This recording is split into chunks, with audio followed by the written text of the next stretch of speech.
मंत्री एस जयशंकर ने कहा 45 सालों में पहली बार भारत चीन बॉर्डर पर जवानों की जान गई है। चीन पाकिस्तान की नापाक दोस्ती को भारत वियतनाम मिलकर देंगे करारा जवाब।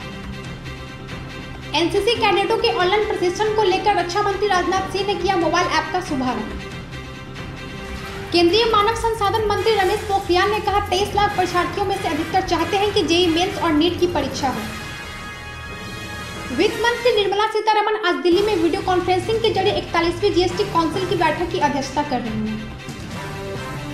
सुप्रीम कोर्ट का देश भर में मुहर्रम के जुलूस की इजाजत देने से इनकार, कहा कोरोना फैलाने के लिए विशेष समुदाय को बनाया जाएगा निशाना।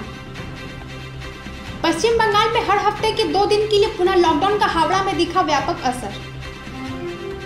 आजसू सुप्रीमो सह विधायक सुदेश महतो को फोन पर मिली धमकी, रंगदारी नहीं मिलने पर जान से मार देंगे, गोंदा थाने में प्राथमिकी दर्ज।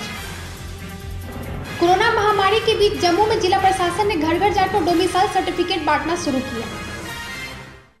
मुख्यमंत्री योगी आदित्यनाथ ने अपराधियों के खिलाफ सख्त कार्रवाई करने और राष्ट्रीय सुरक्षा कानून के अंतर्गत कार्रवाई करने के निर्देश दिए हैं। उत्तर प्रदेश के लखनऊ में गैंगस्टर से राजनीतिज्ञ बने मुख्तार अंसारी की अवैध संपत्तियां गिराई गई। उड़ीसा के भद्रक में भारी बारिश से हसनाबाद गांव में बाढ़ जैसे हालात बन गए हैं। बाढ़ से बचाव के लिए स्थानीय लोग रबर ट्यूब का इस्तेमाल कर रहे हैं।